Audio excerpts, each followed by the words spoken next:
I love sports, and if you like Pokemon battling, so do you. Pokemon Sword and Shield made the parallel between battles and sports really obvious, especially with how it's played in large stadiums. Gyms have their uniforms that look like soccer jerseys, and we're told that there is a tiered league system. It all made sense for a region based on the United Kingdom, the birthplace of modern soccer, the most popular game in the world. But that's all superficial. That's just giving battles the window dressing of modern sport. The parallels have existed since the beginning of the franchise, and they go deep. Starting with the ancient origins of battles. The oldest sports that we know of are things like swimming, running, archery, wrestling, things that are important for just staying alive. Or at least they used to be. They are the necessary skills of accomplished hunters and soldiers. Being a good athlete meant being able to protect and provide for your community. Battles are the same. Back in 2020, I made a video exploring how the collaboration between people and Pokemon could be mutually beneficial and actually confer an evolutionary advantage.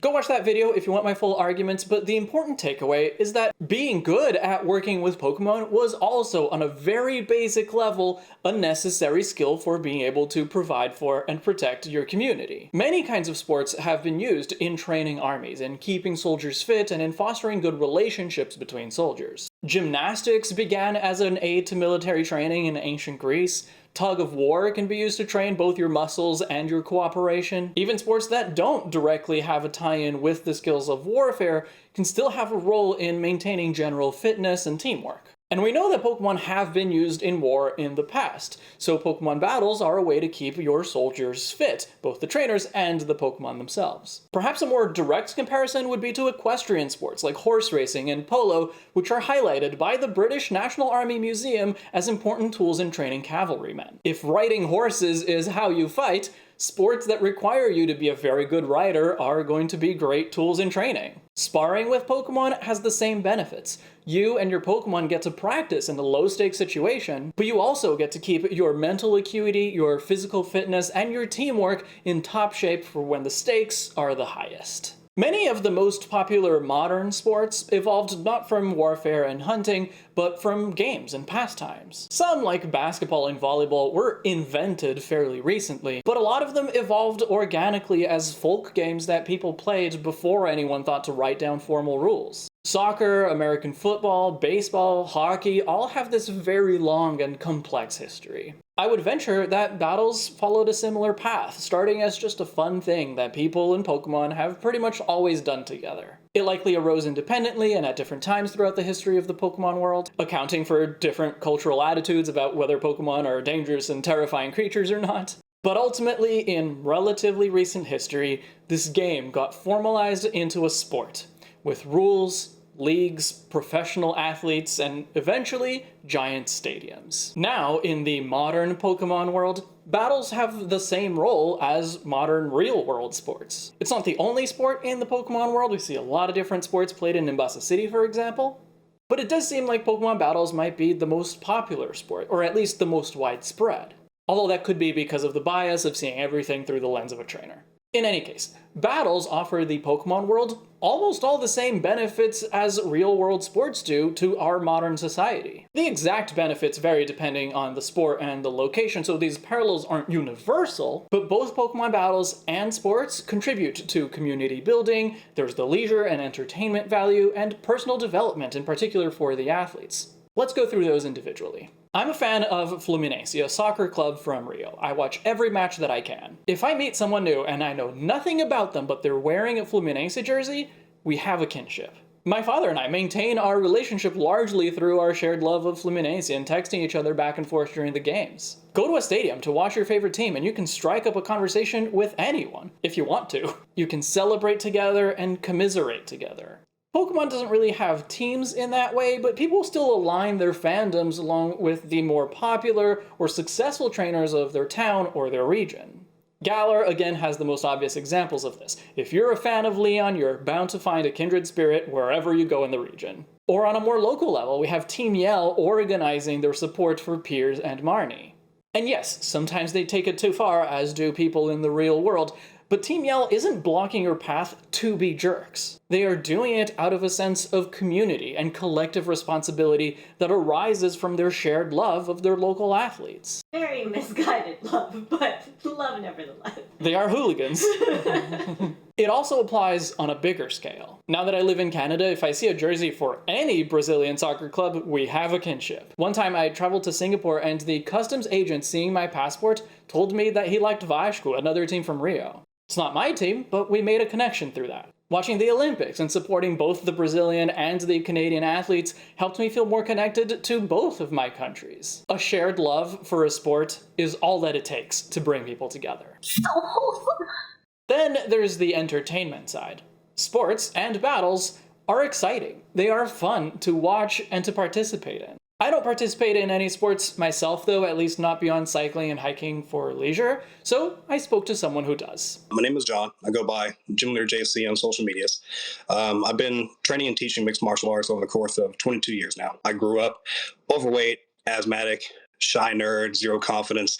And a friend of mine, we were young, grew up as like wrestling fans. We grappled and stuff in the backyard or whatever. He invited me to the gym down the road from our neighborhood and went up there not knowing what to expect. He introduced me to a guy who was like a couple years younger than me and told me, why don't you grapple him? So, okay.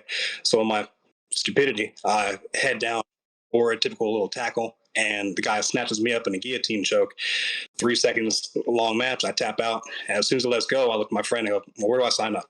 Because I knew even with my knowledge, I could feel there was a method to the madness and there was a technique there.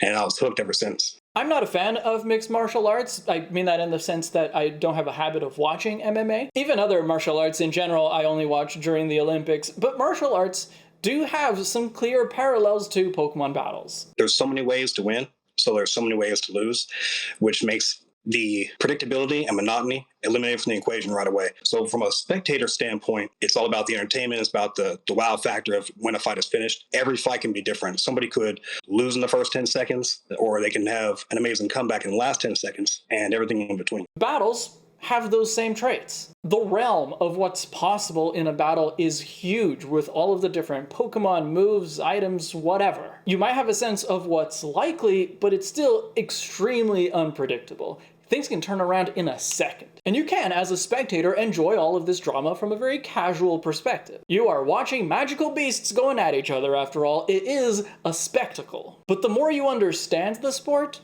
the more you can get out of it. But most fans are casual, so they don't really understand what goes into the training or how hard it really is. When you got someone in front of you that's swinging at you 100%, it's not as easy as you think it is to move away or to change levels and shoot or get out of a submission. It's much more complicated. And once you're adept to it, you start seeing the human chess match. You start noticing that it's high-level problem solving with physical dire consequences, and all within a restraint of a time constriction. You only have so many minutes in a round, so many rounds in a fight, and it's like trying to solve Rubik's Cube that's punching you in the face. Battles also have that very strategic element, and those dire physical consequences. Maybe not so much for the trainer, but certainly for the Pokemon, and that adds to the drama. You get a real appreciation for overcoming the adversities set in front of you. The benefits of sports and battles to the athletes has even stronger and more interesting parallels. Really, it gives so much opportunity because there's a lot of people that maybe they don't believe in themselves academically, or maybe they have a natural gift or their ability to learn hands-on. And there's a lot of people that maybe they wouldn't excel in an office job, but given the chance to put themselves under pressure and work really hard and overcome adversity and with determination, and it really pays off and it can change a lot of lives. I really feel like so many of us, we put these barriers on ourselves, these hurdles in our mind. Oh, I can't achieve that. I can't do that. And you would be very surprised of how far you can push yourself with self-belief, coaching it and passing on the knowledge. You get to give back and change so many lives. And my favorite part is cultivating a young mind, getting a young student and teaching them what their worth is, what they're capable of, and showing them that power should be respected and handled properly. That's the most rewarding part of it. The real benefit of sports is personal growth. There are the physical fitness aspects as well, of course. Those don't translate super well onto battles, but there are those fighting type specialists that train physically with their Pokemon, so fitness isn't out of the picture. But the whole franchise frames battling as a way to understand each other better. Through battles, we can learn more about ourselves. We can build tighter bonds with our Pokemon, and we can understand our opponents. A lot of people they have so much ego. They don't want to expose themselves for being vulnerable. They don't want to show that they're not the master of something. And when you first go in there, people can see that you're struggling, that you're being shy or whatever. You'll have a lot of camaraderie and a lot of encouragement from your teammates. Unfortunately, in the sport aspect of martial arts, where you tend to lose some of the values of martial arts, and you're seeing the ego and the self-promotion and all the hyping of the fight to sell tickets. And with that can come some animosity. And then it could throw you off your game. You end up fighting with emotion instead of using your skills. But then more often than not, I feel like with the competition, you kind of grow a bond. And usually you end up seeing even guys with heated rivalries. When the fight is finished, they shake hands, they hug, and everything's kind of buried the hatchet. The point of sports is not to defeat the other. Even in very competitive sports. Winning is usually what you're trying to achieve in a given match, but it isn't the point of the sport. The point is to push yourself and your teammates and your opponents to always do better. So it does kind of push you to that and to break your barriers and go to the next level. Friendly competition is very healthy. It's very good for you. There was a moment in the Tokyo Olympics that illustrates this perfectly. It was the high jump final. Mutaz Essabarshim of Qatar and Gianmarco Tamberi of Italy were neck and neck. Identical records, clearing every jump until they both came up short of the 2.39 meter bar. We can continue with the jump off. Can we have 2 gold? It's possible. It depends if you decide on the champion. They shared that gold medal because being better than the other isn't the point. Pushing ourselves to the limit, finding out where that limit is, that is the point. And that's what Pokemon battles are all about as well. This is a world where kids, pre-teens, go out into the world on their own. The Pokemon journey is a journey of personal growth, of independence, responsibility, confidence, but also of mutual understanding, collaboration, and community. I think that is the most important aspect of sports and battles, but there is another question that I still want to explore. It's actually the question that got me started on this sports research in the first place. I've been pondering for a long time why a device like the Poké Gear has Poké in the name at all. If you look at its functions, map, phone, radio, clock, none of those are specifically for Pokemon trainers. Sure, there are useful features for Pokemon trainers, but it's just a basic smartphone. It could be useful to anyone. Compare it to the Pokénav, for example, which has a built-in application for examining your Pokemon's contest stats. That is a specific feature for Pokemon trainers.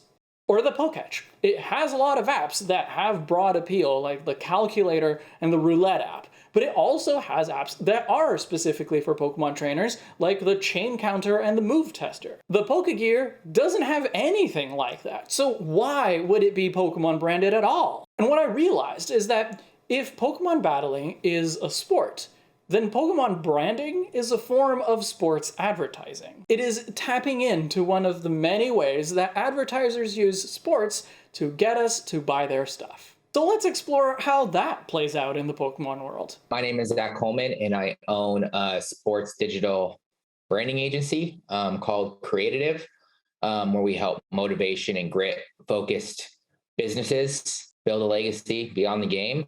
We also have a secondary brand, which we're starting right now, called the Business Combine, where we're starting to work with college athletes and high school athletes and teaching them the basics of entrepreneurship and sponsorships and all the fun stuff. I wanted to understand what the benefits are of associating a product with a sport, even if in practice they have nothing in common. Think of like Coca-Cola or McDonald's sponsoring the Olympics or the World Cup. What are they trying to get out of that? It's a numbers game. So they know that people are going to, like millions and millions of people are going to watch those Olympic sports and those games. It's just a brand awareness numbers game. The more people that they can kind of grab, the better.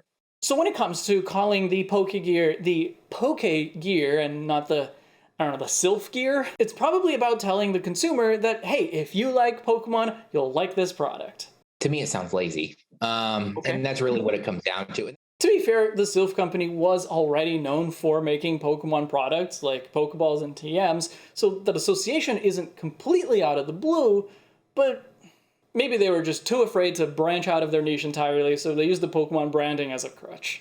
Now, that was the question that got me on this sports and battling journey, but clearly this video grew into something else. This is not just about the Poké Gear. And there is another aspect of modern sports advertising that is reflected in Sword and Shield: the sponsors on the gym uniforms and especially on Leon's cape. Sponsorships are kind of a hard thing to talk about because, you kind of have multiple layers of different kinds of sponsorships. As a lot of YouTubers will know, you have a certain kind of sponsorship where you display someone else's information on your channel that helps their brand really build brand awareness, make more money, etc. I look at more as a way for a company and or an individual to help another company make money off of that, but then it also helps them because it also helps the other company, them signify with the other company and their audience as well. So it's kind of meshing both audiences together to help build both brands. I thought the cape was a unique idea. That's the beauty of being a personal brand, is that you can create your own personality, where a corporate brand is much more you're growing to the point where you're trying to build a personality for the company, where when you're an individual, you have it a lot easier at first to do that and come up with unique ways to do things. If you look at any professional soccer jersey, you will usually see one big logo plastered on the chest. Where this white space is, that's where the sponsor would go. And then you might have smaller ones on the shoulders, the arms, or the back. This is technically not a sponsor. This shirt has no sponsors. Just like this channel. But Leon has a whole bunch of logos on his cape with none of them taking the focus. And that really stood out to me. I think that you're kind of looking at the beginning stages of a personal brand compared to the beginning stages of a corporate brand. One's a team of many and one's still a team of one. Zach told me that when you're just starting out, you're more likely to pull sponsorships from a bunch of little places rather than getting one big one. But this just doesn't mesh with the lore about Leon. He is a very experienced trainer. He's the unbeatable champion, the most popular trainer in the whole region. Surely he could get that one major sponsor, right? But maybe it's not Leon as an athlete that's just getting started. Maybe it's this business model that's just getting started. After all, Sword and Shield were the first time that we saw advertising in Pokemon battles. Or broadcasting, for that matter. For instance, we're working with a pool player right now. He's going around all the pool tournaments and he's creating his own brand. In pool, it's like a new regime of sports marketing. Like, there's not too many pool players that do that brand themselves, but a lot of those tournaments have 30, 40,000 views per live event. And so I kind of told him, hey, brand yourself, put yourself up there. You're getting those views for free. That's the benefit of being a player and or someone in a tournament that's doing that. Leon could be doing a similar thing, essentially innovating in how to make money as a famous Pokemon trainer. If we can go back to the MMA comparison for a moment. And if you can hold on to that title, many fighters you'll see, they only fight a couple times a year because you need the time to grow, because especially the longer you're in the sport, the more tape they have on you. Guys are going to study you and try to look for exploiting weakness. It makes sense to me that Pokemon champions might take a similar approach and only participate in a few tournaments a year. The more people know how you battle, the easier it'll be to take you down. Maybe taking on these sponsorships is one way to boost your income and maybe keep the cash flow more constant rather than relying only on the big tournament payouts. I have understood Pokemon battles as a sport for a very long time, since long before Sword and Shield made it explicit. Honestly, it was very validating to see battles given the modern sport treatment. But in doing the research for this video, I still learned a lot about the cultural role of sports for our real-world society and about the cultural role of battles for the Pokemon World Society. And I realized that not only do our values about sports get reflected in the culture around Pokemon battles, but it actually goes full circle back into the real world. Hello, my name is Adi Subramanian. I also go by CK49 online, and I am a competitive VGC player and YouTuber. I'm a huge sports fan. I love my Dallas Mavericks. You can see I'm wearing the t-shirt. I'm a big soccer fan, and I'm also a big fan of the local collegiate team from where I grew up, the Iowa Hawkeyes. I have a very long history with competitive Pokemon. I first learned about competitive Pokemon my freshman year of high school, which was back in 2009, a bunch of my friends that I made in high school were also into Pokemon, and we were all very competitive people. And so we all wanted to beat each other when we were playing our friendly matches.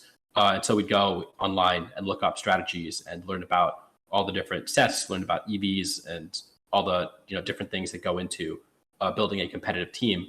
For VGC specifically, I was first aware of it in 2010 when someone who went by Blue Cookies Online, who you now know as Ray Rizzo, won the World Championships. At the time, he was going to college in Iowa, pretty close to where I grew up. And so that was really exciting for me to know that the world champion was from the same area that I was. It's kind of funny that I didn't make the connection from sports and battles to VGC until researching this video, because all of the parallels that I made between sports and battles in the Pokemon world also apply to Pokemon battles in the real world. If we go back to those three aspects of the role of sports in our society that I was talking about, the community building, the entertainment, and the personal growth, VGC hits them all. VGC has impacted my life tremendously. It's been such a big part of my life over the last 5 years of competing. First and foremost, I have made so many friends from all over the country and all over the world by playing VGC. That is the nature of traveling to these events and sitting down and playing 7 to 10 opponents. You will make so many new friends that way, and that is maybe my favorite part. Spectators and fans also form communities around popular competitors like Wolf Glick and Aaron Zhang. On the level of entertainment, VGC battles are exciting and fun to watch as a casual viewer, and you can get more and more out of it the more you understand about the game. Usually when I'm watching, I'm doing it as someone who is looking forward to the next event that I'm playing in. And I'm looking at, what are the interesting things that people are putting on their team that I might not have seen before? What are the teams that are successful, and how are people approaching the game? I don't actually really enjoy watching VGC, at least not live. I think the game is really, really complicated to the point where even commentators will misinterpret the implications of a play pretty regularly. On my YouTube channel, I make videos sometimes that I go back and analyze some important sets in VGC history, and I might take 5 minutes to analyze one turn that competitors took 45 seconds to make a decision in. That's how complicated some of these game states are. But if I'm watching the game, I don't necessarily want to be thinking and tuning in with a really, really seriously all the time. It's really hard to be that locked in. But if you're not that locked in, I think you miss out on a lot.